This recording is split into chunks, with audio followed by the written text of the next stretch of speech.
Soy Miguel Ángel Fornerín y esto es Ciudad Letrada.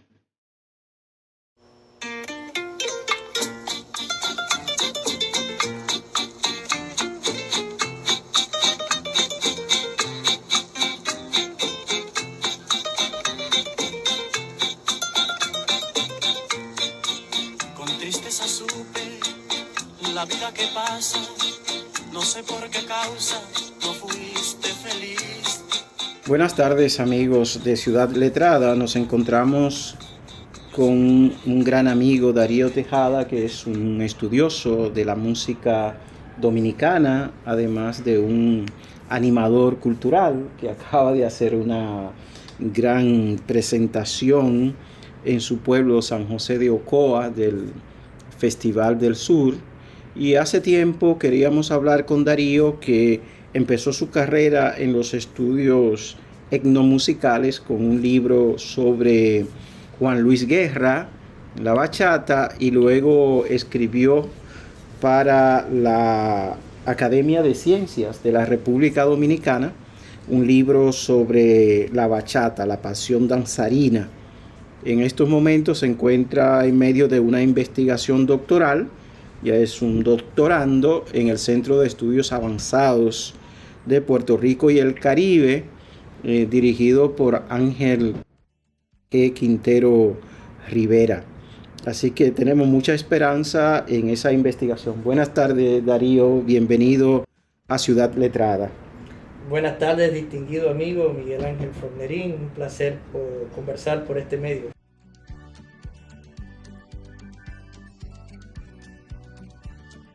Buenas tardes, Darío. Háblanos un poco sobre tu trabajo en la música. Es importante para mí esa pregunta porque me remite a mi infancia. Yo tuve contacto con la tradición musical dominicana muy temprano de mi edad. La generalidad de los muchachos en el Caribe tenemos eso, ¿verdad? Pero cuando yo me refiero a un contacto, me refiero a algo directo. Mi mamá era muy bailadora, entonces ella acudía a fiestas de perico ripiao y fiestas de piripiri, ese tipo de expresiones musicales de carácter popular que se practicaban en sectores humildes, y tanto en la ciudad como en el campo. Mi mamá venía del campo, pero ya estaba establecida en la ciudad. Cuando yo estaba pequeño, acudía con ella, ella me llevaba, yo me agarraba de sus faldas mientras ella bailaba, y entonces ahí yo conocí esos que eran tríos de perico ripiao o grupos musicales de pequeño formato que hacían estas fiestas populares para bailar. La cultura bailable dominicana es muy importante, y ahí aparecían otras expresiones culturales. Yo recuerdo lo que le llamaban el gaviao. El gaviao era la donación o el obsequio que hacían los hombres a las mujeres por bailar con ellos. ¿Qué le obsequiaban? Le obsequiaban una malta morena, un refresco, una leche condensada, galletas, cigarros si fumaba, este tipo de cosas, ¿no? Y bueno, yo era el encargado de llevar esas cosas, de tomarlas de mi mamá, de agarrar esas cosas de mi mamá. Eso te habla de una cultura popular alrededor de la música y del baile. Ahí también los que organizaban la fiesta tenían una cantina y vendían bebidas, solían vender cosas para picar, para comer. De manera que ahí estaba un poco de la gastronomía, de esa tradición del intercambio, además de la música y del baile. El galanteo, claro que sí, muy usual en esta fiesta porque el ambiente se prestaba para el enamoramiento. Entonces ahí había el galanteo. O sea que era un complejo cultural. De ahí viene, yo creo que mi devoción por estas cosas de la música, que ya después de adulto la tomé más en serio, pues dedicándome a investigar sin ser músico, pero dedicándome a conocer la música y a los músicos.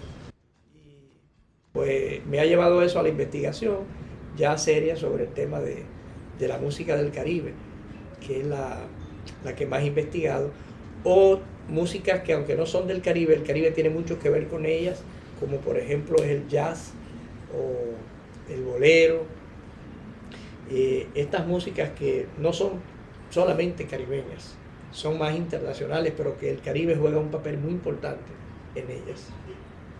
Magnífico.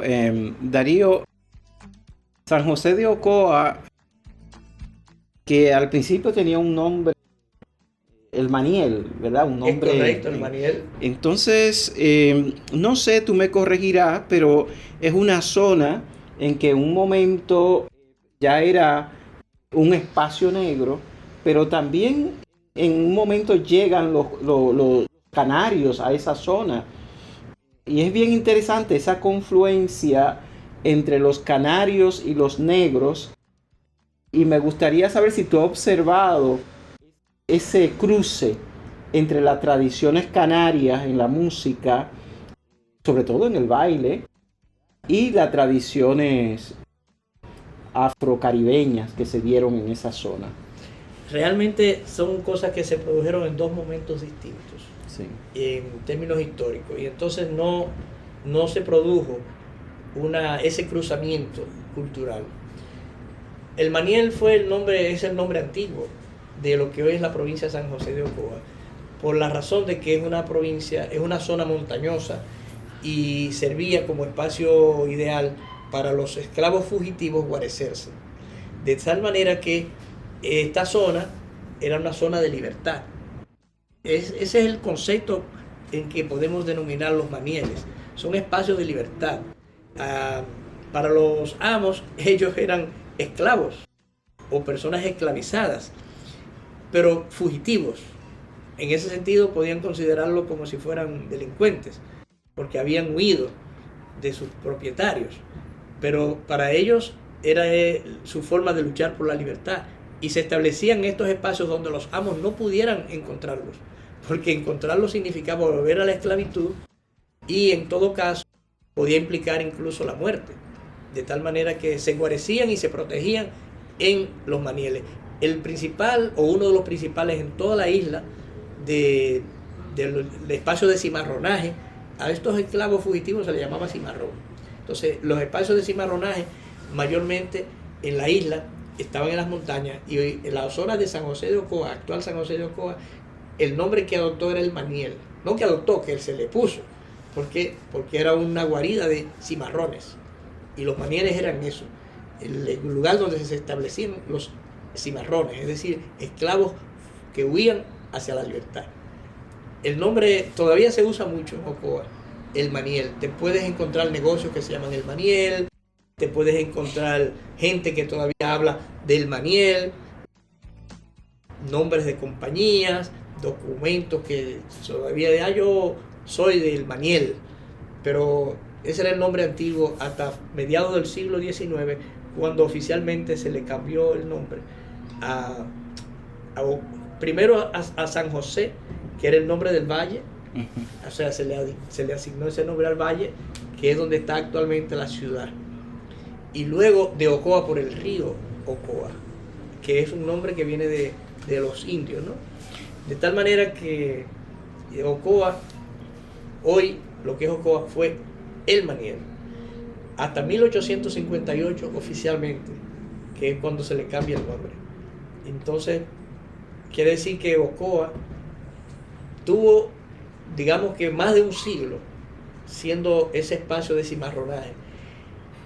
Pero cuando se produce la liberación de los esclavos, a partir de las expediciones haitianas, desde los revolucionarios haitianos de 1801, 1802, 1805, etc., y finalmente 1822, ya ellos no están atados a estar en la montaña como fugitivos, a huir, ya son libres y pueden escoger. Todo indica que hubo una migración fuerte de estos esclavos a huir también de los manieles y a establecerse en zonas ya libres, donde ellos pudieran, sin temor alguno, estar sin miedo de que los iban a agarrar. Y en eso se fue sustituyendo esa migración, esa comunidad o esas comunidades de cimarrones por nuevas migraciones, que en este caso eran segundas migraciones procedentes de canarios. ¿Qué quiere decir segundas migraciones? De Canarias llegaron en el siglo XVIII muchos migrantes que establecieron diferentes ciudades. Hay por lo menos 12 ciudades dominicanas que fueron inicialmente fundadas por canarios. Una de ellas fue Baní. Fue un asentamiento, pero sin embargo parte de esos canarios que se establecieron en la zona, en el Valle de Peravia, que es donde está Baní, luego migraron nuevamente y uno de esos lugares fue a Ocoa. Pero ya Ocoa, donde el maniel estaba muy reducido, porque producto de estas migraciones de los cimarrones habían quedado esos espacios disponibles. Da la casualidad que estas migraciones de canarios o descendientes de canarios desde la zona del Valle de Peravia, de Baní como cabeza, como ciudad cabecera, hacia Ocoa, se produce en los momentos que se estaba dando la rebelión de los esclavos en Haití. ¿Qué cosa es interesante ahí? Es que la mayoría de estas poblaciones vivían del comercio con la colonia francesa de Saint-Domingue, vivían del negocio de la frontera. Y la revolución haitiana, a partir del estallido de la rebelión en 1791, produce una quiebra de ese comercio, de ese negocio. Y todas estas familias ya entran en una situación de ruina que los obliga a buscar nuevas fuentes. Había muchos negocios, por ejemplo, de ganadería. El hato ganadero era muy fuerte en el lado, la colonia española, mientras que las plantaciones eran la fuerza en la colonia del oeste, la colonia francesa. Eso es muy importante distinguirlo porque eso tiene que ver con los modos de producción y los modos de vida. ¿Qué ocurre? Que estas poblaciones que ya no pueden depender del negocio de la ganadería vendida en la frontera, tienen que buscar otro tipo de actividad y empieza a desarrollarse la agricultura. Amigos, nos encontramos en Ciudad Letrada y estamos conversando con Darío Tejeda, un doctorando en el área de la etnomúsica, una persona muy interesante, un amigo de muchos años. Así es que seguimos conversando con Darío Tejeda sobre la etnomúsica en la República Dominicana. Háblanos un poco entonces de tus investigaciones sobre la bachata, porque la bachata sigue siendo un fenómeno interesante. Da la casualidad que la bachata todavía a comienzos del siglo XX era muy menospreciada.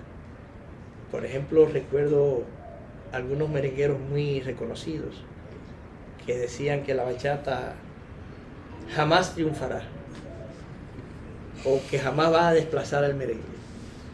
Y bueno, efectivamente podemos decir que no lo desplaza porque tienden a convivir. Un género sube, otro baja, pero al final pueden quedar conviviendo ambos. Sin embargo, lo que curioso es que la bachata subió digamos que en la preferencia pública, tanto a nivel nacional como internacional, tan rápido.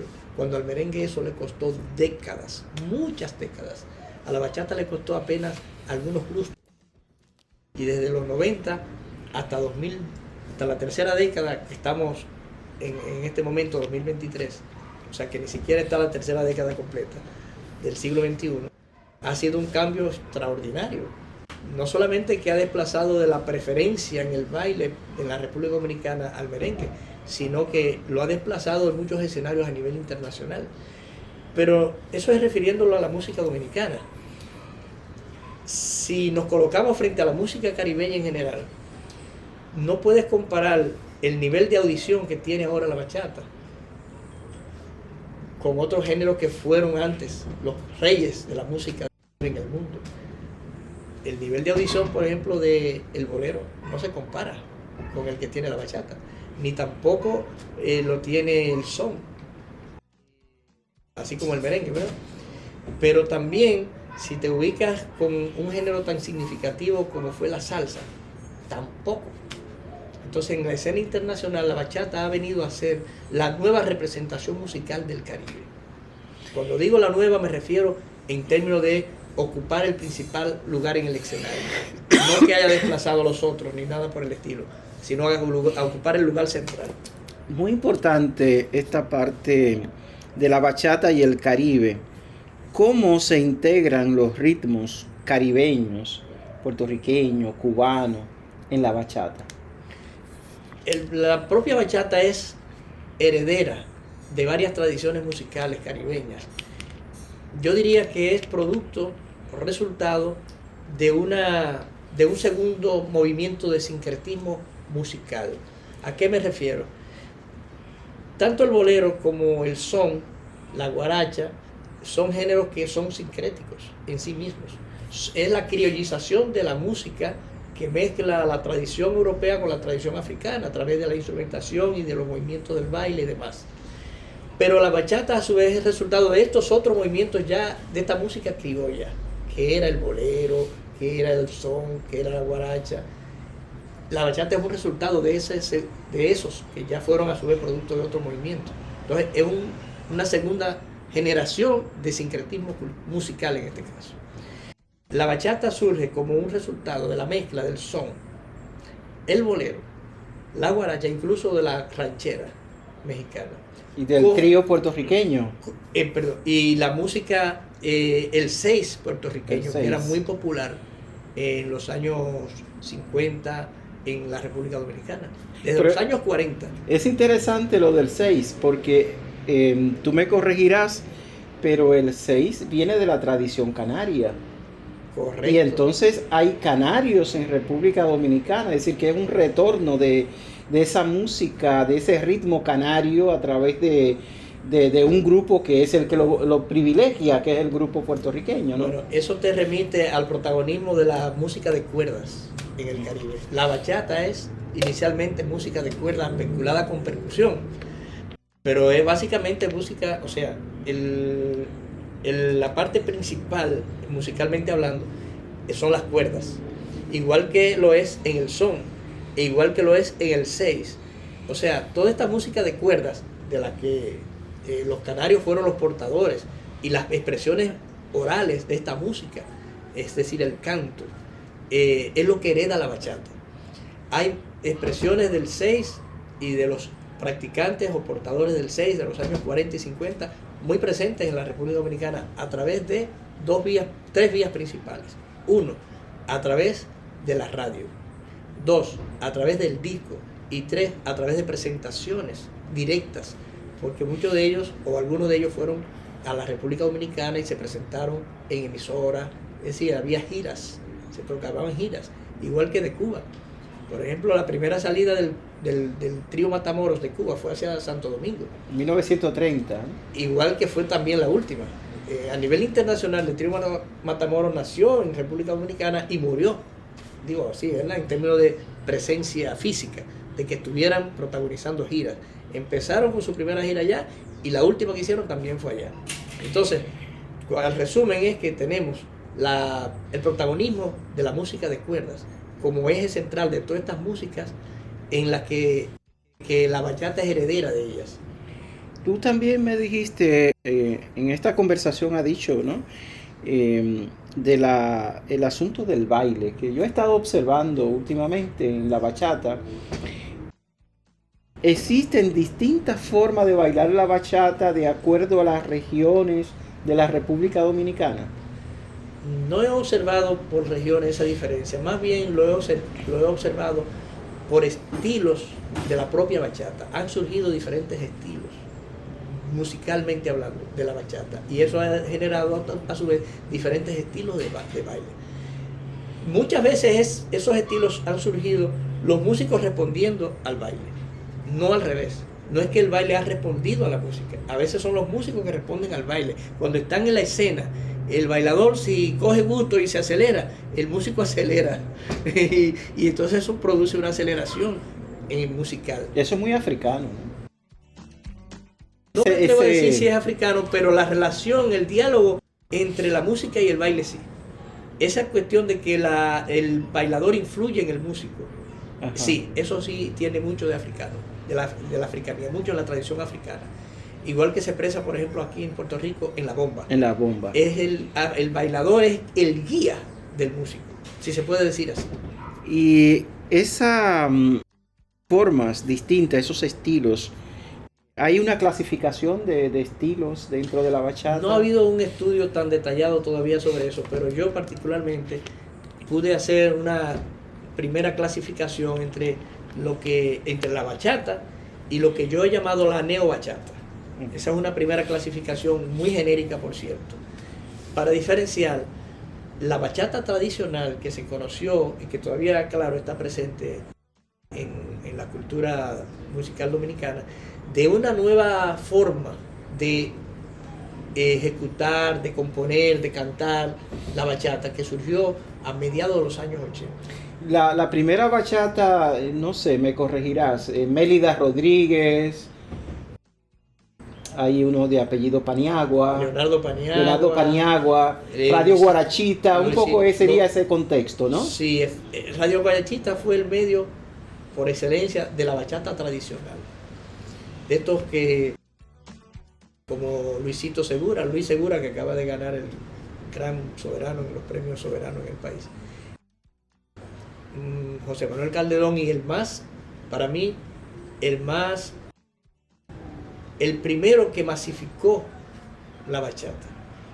El primer fenómeno masivo de la bachata, que se llamó Rafaelito Encarnación. Murió en el 64, tenía apenas 19 años de edad. Y había grabado 7 u 8 temas que todavía en el 2023 siguen escuchándose con mucha frecuencia y con mucha fuerza. Fue un fenómeno increíble lo que se produjo. El primero que empezó a ser sonado en muchas emisoras del país. Todavía la guarachita no había nacido en ese tiempo. Cuando él ya estaba sonando, sus temas estaban sonando en la radio. Fue el primer fenómeno. Y bueno, murió a los pocos meses de haberse iniciado su carrera. Y quizá eso también ayudó a que se prolongara, porque la verdad es que la gente sintió mucho, según, ¿verdad?, todos los testimonios de esa muerte, y la música pervive. Hay una diferencia en cuanto a la instrumentalización de esa primera bachata y de la que tú llamas la neobachata. Muy significativa, porque la neobachata son músicos de carrera, son músicos profesionales, son músicos académicos. Los bachateros tradicionales generalmente no sabían leer música, ni sabían escribirla, y aprendían los instrumentos de manera autodidacta. Esta generación de músicos de los años 80 que inicia una nueva forma de la bachata, que yo le he denominado la neobachata. Luis Díaz le llamó tecnoamargue, pero tecnoamargue es una forma de la neobachata, no es toda la neobachata. Ese es otro estilo, muy vinculado al rock, que Luis Díaz era rockero. Estos músicos eran de formación, entonces introducen el violín en la bachata, muy importante el sonido del violín. Introducen una diversidad de instrumentos que no estaban en la bachata tradicional. La forma de ejecución incluso de la música de cuerdas, de la guitarra, por ejemplo, es muy distinta. Tú escuchas en el caso de Luis Díaz un sonido rockero, vinculado con la bachata. Pero en el caso de Juan Luis Guerra, escuchas una guitarra bolerística, diferente a la rockera. Si te vas a Víctor, estoy hablando de protagonista de este movimiento de la nueva bachata, es la música de cuerdas del son, es un sonero. Entonces esos son estilos que me ameritan un estudio particular para saberlo distinguir, ¿no? Y ver cuáles son las especificidades de cada uno. Amigos, nos encontramos en Ciudad Letrada y estamos conversando con Darío Tejeda sobre la música dominicana y sobre todo sobre la bachata. Quisiera retomar algo de lo que habíamos hablado antes del baile. El baile, recordando, ¿verdad?, Fradique Lizardo y el baile dominicano. Luego, como que he pensado que ese modelo del baile dominicano tiende a ser mucho el baile canario. Y hablo del baile canario y no el español, porque las migraciones canarias que empezaron en el 650, en 1650, que llegan, ¿verdad?, por una situación que se está dando en las Canarias, que tiene que ver con una hambruna muy grande, y también el hecho de que la isla de Santo Domingo estaba despoblada y había la idea de repoblar ciertas zonas para contener la presencia de bucaneros, filibusteros, ladrones del mar que se acercaban a la isla española. Comparando los bailes en algunos relatos literarios, como por ejemplo El Montero de Bonó y El Jíbaro de Manuel Alonso aquí en Puerto Rico, noto que había cierta particularidad de este grupo en cuanto al baile, los vestidos, ciertos debates que se daban dentro del baile. Por ejemplo, tú mencionabas al principio esa propina que tenía que darle el bailador, pero Manuel Alonso en El Jíbaro también habla de que los hombres le daban pesos, le ponían peso a la bailarina, es decir, le daban dinero, ¿verdad? Y esto es muy interesante en la medida que estamos hablando del Caribe, que es una zona de viajeros y un espacio de encuentro de viajeros. Por lo tanto, las manifestaciones culturales son manifestaciones viajeras. Así que me gustaría que me hablara un poco más sobre el tema del baile. Y sí, en este momento, por ejemplo, la expresión africana es mucho más fuerte en el baile que cualquier otra expresión como la canaria o española. Sí, en el baile podemos decir lo mismo que la música y el canto. Es muy conocido la expresión de los cantos de ida y vuelta. Son aquellos que hacían el trasiego del Atlántico entre Europa, entre la península básicamente, y América. Y el Caribe era el puente que conectaba esos cantos del Caribe. Por el Caribe pasaban los que venían de Andalucía y otras zonas de la península y se extendían hacia el resto de América, pero por el Caribe pasaban los de América hacia Europa. Y hay una literatura muy amplia de la presencia de expresiones musicales y danzarias del Caribe en Europa desde el siglo XVI, particularmente en España, en la zona de Andalucía. Ahora bien, como hablamos de canto de ida y vuelta, también de música de ida y vuelta, entonces baile de ida y vuelta. En el caso de los bailes de los canarios, tuvieron mucha importancia porque esas migraciones fueron también importantes en el Puerto Rico, en República Dominicana y en Cuba. Fuera de otra zona, ¿verdad?, de América, estamos hablando de las Antillas. Y estos canarios practicaban sus bailes, igual que sus cantos con sus músicas. ¿Cuál es la cuestión que a partir del siglo XIX y siglo XX se produce? Es que estos bailes aparecen en la escena pública. Cuando digo la escena pública me refiero a los salones de sociedad, donde antes lo que había era la mazurca, el chotis, el vals, otros géneros que eran de las élites. Esa presencia eran bailes populares, lo de los canarios eran bailes populares. Cuando entran a los salones, es como que estamos empujando, las clases populares están empujando hacia penetrar en la sociedad. Eso está relacionado con los movimientos nacionalistas y de independencia. ¿Por qué? Porque estas clases populares fueron protagonistas junto con las élites de los procesos de fundación nacional. Aun cuando no cristalizara en algunos países como Puerto Rico la creación de un Estado-nación, pero sin embargo en Cuba y en la República Dominicana sí.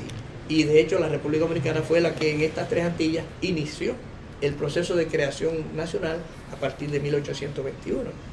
En ese contexto es que se va produciendo la emergencia de estos bailes que se fueron acriollando. Ya no eran solamente bailes canarios al estilo de las Canarias o al estilo andaluz. Eran bailes que se fueron mezclando a nivel criollo con otras formas. En esas formas los mulatos o los libertos tenían un papel importante. ¿Por qué? Porque no eran esclavos. Si hubieran sido esclavos, no hubieran tenido acceso a ciertos vínculos, a cierta asociación con el resto de la sociedad. A eso hay que agregar otra cosa, y es que las crisis que se producían, por ejemplo en Santo Domingo, la crisis que produjeron las despoblaciones de 1605, 1606, llevaron a una pobreza que hizo que la clase, lo que se llamaba la élite, prácticamente se igualara con las clases populares por la miseria extendida que había. Y eso produjo ¿qué? Produjo un sincretismo a nivel genético, la mezcla racial.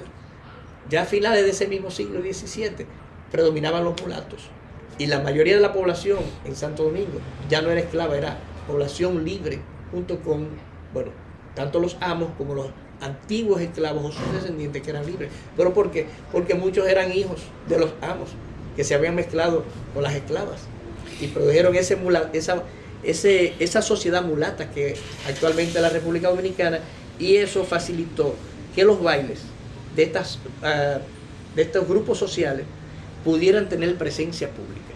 Eso no ocurrió con los bailes de raíces africanas que se mantenían todavía en la oscuridad. Y se mantuvieron durante muchos, yo diría que hasta finales del siglo XX, se mantuvieron invisibilizados.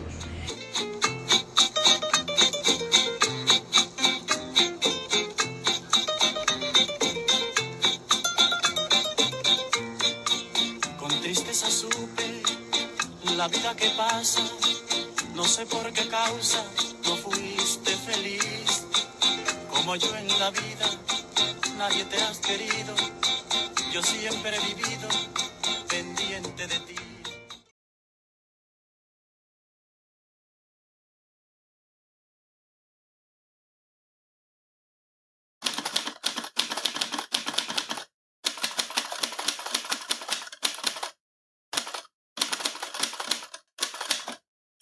Soy Miguel Ángel Fornerín y esto es Ciudad Letrada.